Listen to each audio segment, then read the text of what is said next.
नमस्कार दोस्तों। कहानियों की श्रृंखला में आज सुनेंगे सूर्य बालाजी की कहानी सुम्मी की बात।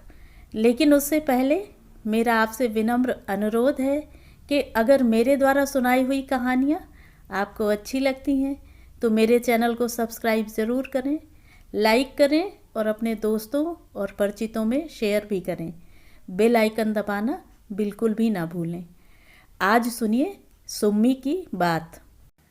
अपने आप में अनजाने कैसे कैसे और कितने अनाम समझौते करते चले जाते हैं हम, उम्र, जिंदगी और स्थितियों के साथ। इनमें से बहुतों से तो हम खुद वाकिफ भी नहीं होते, बहुतों से जानबूझकर कतराते हैं, अपने आप से भी उनका जिक्र तक करना पसंद नहीं करते। लेकिन कभी कभी चुपचाप बेआहट बेआवाज़ आकर ये एहसास हमें सहरा जाते हैं और हम खिसियाए से देखते रह जाते हैं।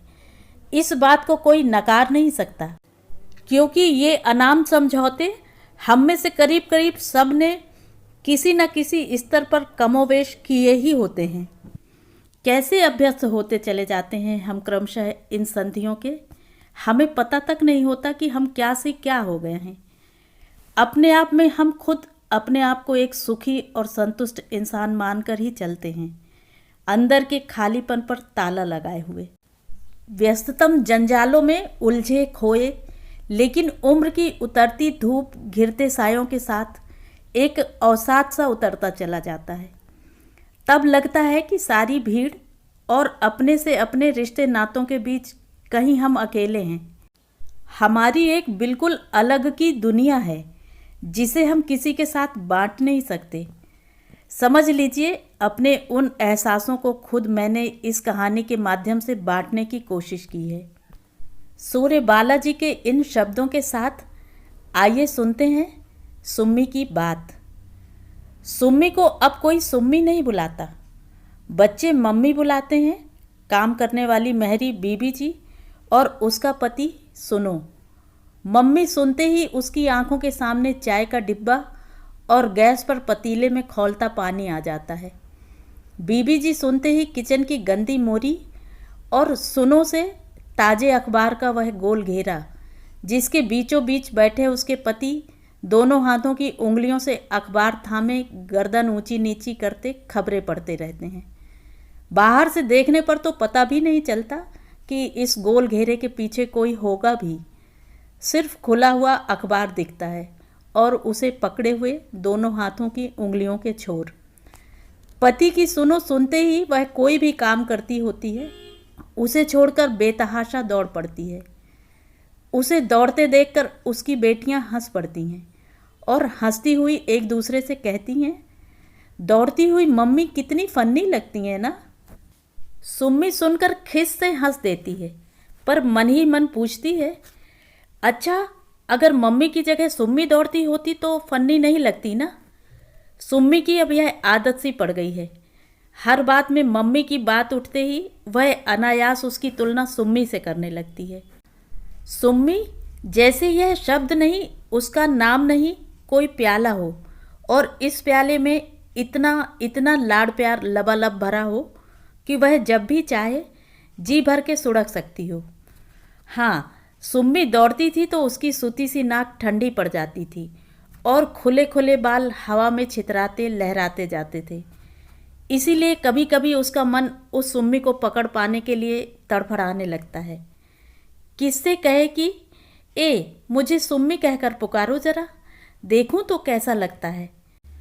फिर वह अदृश्य हो गए अतीत की गहराई में हाथ डाल डालकर खंगालने टटकोरने लगती है कि शायद कहीं बित्ते भर सुम्मी मिल जाए। और तो और कभी कभी मन करता है एक खत लिखे, उस खत में सिर्फ 3 शब्द हों, अम्मा की सुम्मी, और उसे तेज झरझराती हवाओं के बीच यूं ही उड़ा दे बस।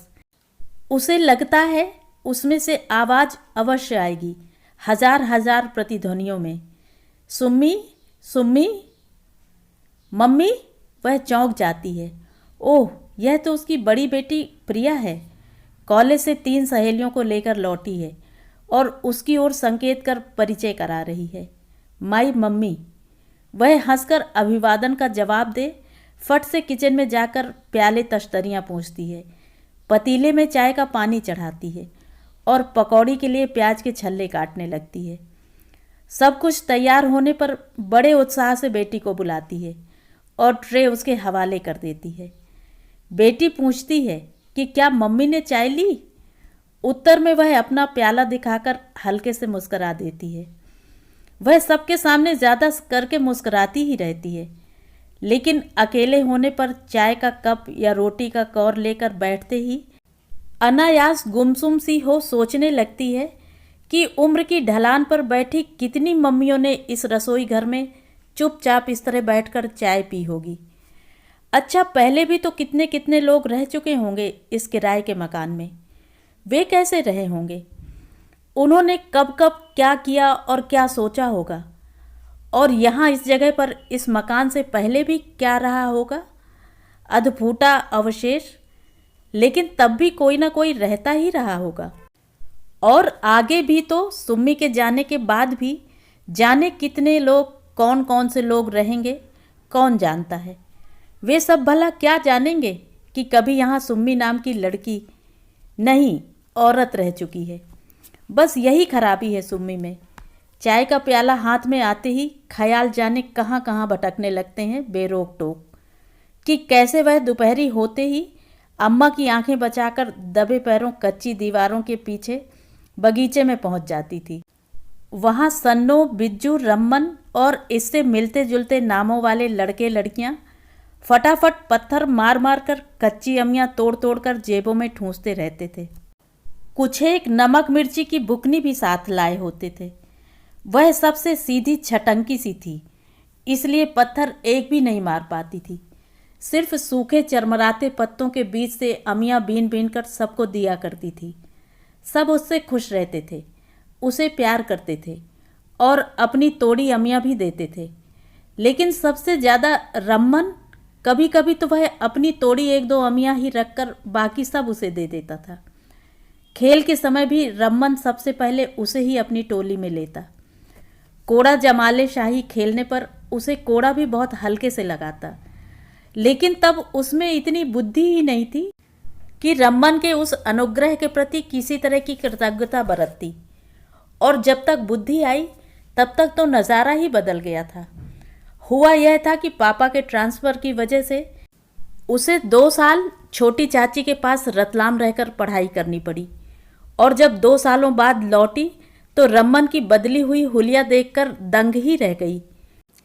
होठों पर उठे बेतरतीब बालों को तराश कर वह मूछें छांटने लगा था और बाल को भुरभुराकर जाने कितने बुलबुले निकाल हमेशा अपनी खिड़की पर जमा अजीब अजीब नज़रों से उसे टकटकी बांध देखता रहता। किसी न किसी बहाने दिन में 3-4 बार उसके घर आता। हर बार एक नई भड़कीली रंग की बुशर्ट और ऊपर से 3 बटन खोले रहता। खड़े खड़े यूं ही मुस्कुराता रहता और शुतुरमुर्ग सी टांगे हिलाता रहता। बातें किसी से करता। कनखियाँ हमेशा सुम्मी को ही लिजलिजी नज़रों से देखती रहती। जैसे ही लोग इधर उधर होते, रम्मन की पुतलियाँ और तिरछी हो जाती। हफ्ता बीतते न बीतते वह झल्ला गई। दरवाजे, जीने, बारजे, किसी भी तरफ जाना मुहाल। सब और एक घिनौनी मुस्कुराहट और तन मन पर व्याप्ति असहजता। और तब उसने मन ही मन एक पुख्ता निश्चय कर लिया। जाने कैसे उस सूधी बुद्धू सी दिखने वाली लड़की में इतनी हिम्मत आ गई। शायद इसलिए कि सीधी होने पर भी वह बेहद अड़ियल तथा ज़िद्दी थी और छिछोरापन तो वह बिल्कुल ही नहीं सह पाती थी। बस एक दिन जैसे ही रम्मन इधर उधर झांकता अपनी भड़कीली व शोक बुशर्ट के 3 बटन खोल घर में घुसा, उसने बिजली की सी तेजी से नीचे खुले गलियारे में ही उसे सख्ती से रोक लिया। क्या है? रम्मन एकदम चौंक गया।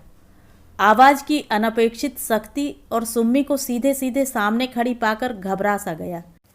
घबराहट में ही उसने ज़बरदस्ती उसे देखकर किसी तरह मुस्कुराने की कोशिश जरूर की और ज़्यादा ज़ोर से भड़क उठी वह। ये तुम्हें क्या हो गया है जी? ऐसे तमाशे जैसी सूरत बनाए क्यों घूमा करते हो हैं? जाकर शीशे में देखो, कितने गंदे तो लगते हो। आगे से कभी तुम्हें खिड़की पर देखा ना तो सीधे चाचा जी से शिकायत करूंगी, समझे। रमन हकबकाया सा सिर झुकाए चला गया। तब भी उसका दिल बड़ी देर तक धड़धड़ाता रहा, जैसे सीधे बाहर ही उछल आएगा। असल में बोल भले ही गई हो, लेकिन घबराहट उसे भी कुछ कम नहीं थी। बाद में रमन को सिर झुकाए जाते देख उसे दया सी आई थी, पर कुल मिलाकर एक चैन की सांस ली थी उसने। रमन फिर कभी न दिखा। 2 साल बाद अचानक ही सुयोग्य वर मिल जाने की वजह से पढ़ाई छुड़ा उसकी शादी कर दी गई। अपनी शादी के मौके पर उसने बहुत चाहा कि बिजली के झालरों से जगमगाते घर और मंडप के बीच सजी धजी रमन उसे देखता तो सही, समझता तो सही कि विवाह योग्य शालीन वरवधू कैसे पढ़े लिखे, ज़हीन और नौकरी पेशा होते हैं, रंगे पुते बंदरों से नहीं। पर रमन की कहीं शक्ल ही ना दिखाई दी। शादी के कामों में भी उसने दूसरे लड़के लड़कियों की तरह कुछ भाग दौड़ नहीं की। बाद में पता चला छुट्टी लेकर गांव चला गया है अपने। ओह, जाए तो जाए, सुम्मी ने सोचा था। उसके बिना शादी का काम थोड़ी रुका रहेगा। इतने ढेर सारे लड़के लड़कियां तो थे, पूरे उत्साह से उसकी शादी में जुटे। बिज्जू तो बहुत दौड़ा। बिज्जू उसे अच्छा भी लगता था, लंबा लेकिन टिटहरी जैसा नहीं, रंग भी साफ, और रमन की तरह बाल भुरभुराकर बुलबुले भी नहीं निकाले रहता था। जात अलग ना होती तो पापा शायद सबसे पहले बिज्जू के पिताजी के पास ही उसका रिश्ता लेकर जाते, और बिज्जू के पिता कभी ना करते। लेकिन जहाँ तक सुम्मी की अपनी बात थी, उसे बिज्जू का सब कुछ पसंद था, सिवाय उसके नीली पट्टी वाले जांघिया के। कहा ना, अंदर ही अंदर कुछ ज़िद्दी अड़ियल सी थी वह। सो बस अपने घर से चौथे पांचवें मकान की ही छत पर जब कभी बिज्जू को नीली पट्टीदार जांघियों में लेटकर पढ़ते, चहलकदमी करते या नीचे झांकते देखती तो उसे चिढ़ सी आती। जाने क्यों उसे लगता बिज्जू का शालीन लहजा, थोड़ी नटखट सी चमकीली आंखें और आधे मुस्कुराते से होंठ, इन सबको नीली पट्टी वाला जांघिया निगल जाता है। पूरी शख्सियत ही उसकी। मम्मी, ये सब जा रही हैं। ओह, अच्छा अच्छा। सुम्मी चौंक गई। लड़कियां बारी बारी से थैंक यू आंटी, पकौड़े बहुत अच्छे बने थे, कहती चली गईं। कल बड़ा तमाशा हुआ।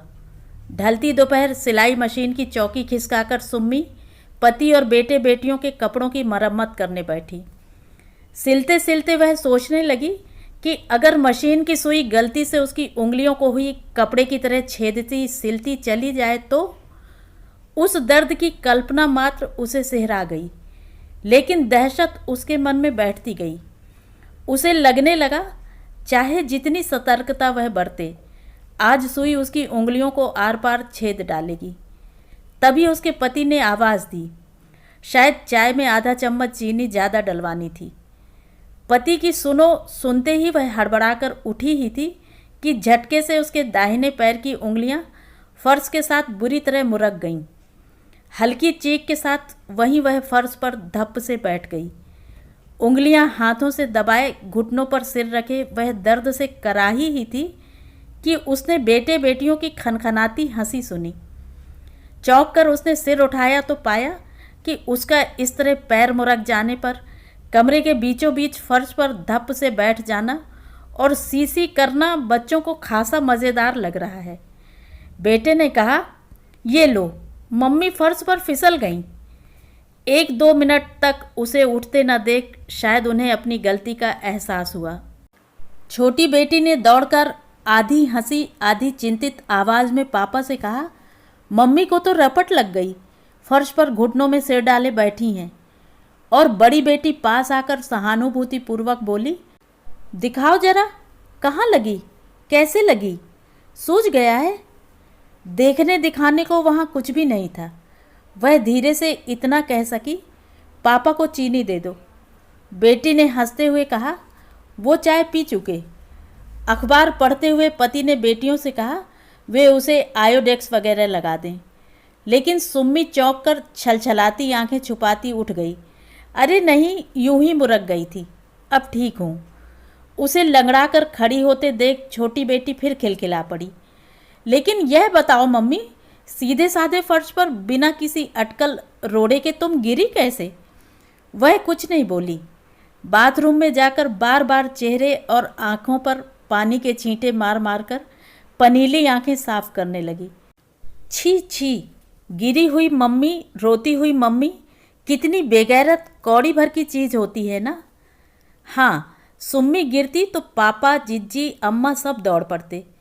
सुम्मी से ज़्यादा हाय हाय अम्मा करती। तुरंत तेल और हल्दी का लेप तैयार होने लगता, सब रोग दोष पीड़ा हरण। और एक बार जब बहुत बचपन में सुम्मी बगीचे की कच्ची दीवार फांदते समय सिर के बल औचक गिरी थी, तो बाकी बच्चे तो घबराए चिल्लाए थे, पर रमन तो रोने ही लगा था जोर जोर से। रमन, वह उसे दिखा ही नहीं शादी के बाद। लेकिन शादी के ठीक 4 दिन बाद जब वह पति के साथ झील में बोटिंग के लिए जा रही थी, तो पहली बार घर से बाहर अकेले सिर्फ पति के साथ होने पर उसने घूंघट उठाया था और अनजाने चौंक गई थी। पूरे शरीर पर एक थरथराती सुरसुरी दौड़ गई थी और उसने अपने आप से आंखें चुरा ली थी, क्योंकि उसके पति ने खूब शौक भड़कीली बुशर्ट पहनकर खुश खुश ऊपर के तीनों बटन खोल रखे थे। बाल उनके पूरे फैशन से भरभराए हुए थे। और तो और वह सुम्मी की तरफ अजीब तरह से कनखी मारकर देखता मुस्कराए जा रहा था। छोड़ो छोड़ो, ओह सुम्मी, तुम्हें सिर्फ इस तरह बेरोक टोक अतीत की तलहट छांटने को छोड़कर कोई काम नहीं है क्या? इतवार की छुट्टी का दिन, पति बच्चे घर पर, और तुम हो कि अपना एक खाली प्याला लिए कहाँ कहाँ टकटोरती फिर रही हो। तुम्हें करना नहीं क्या कुछ? सब्जी काटनी है, चावल चुनने हैं, धूप में सूखती बड़ियाँ उठानी है, और ढेर के ढेर सूखते अलगनी के कपड़े। सुम्मी चुपचाप अलगनी तक आई और एक के बाद एक सूखे कपड़े उतारने लगी। बेटियों के चूड़ीदार शमीजें, बेटे की पतलूनें, उसके अपने पेटीकोट, साड़ियाँ और पति की कमीज, लुंगी और नीली धारियों वाला जांघिया। तो ये थी कहानी। कहानी आपको कैसी लगी कमेंट करके ज़रूर बताएं।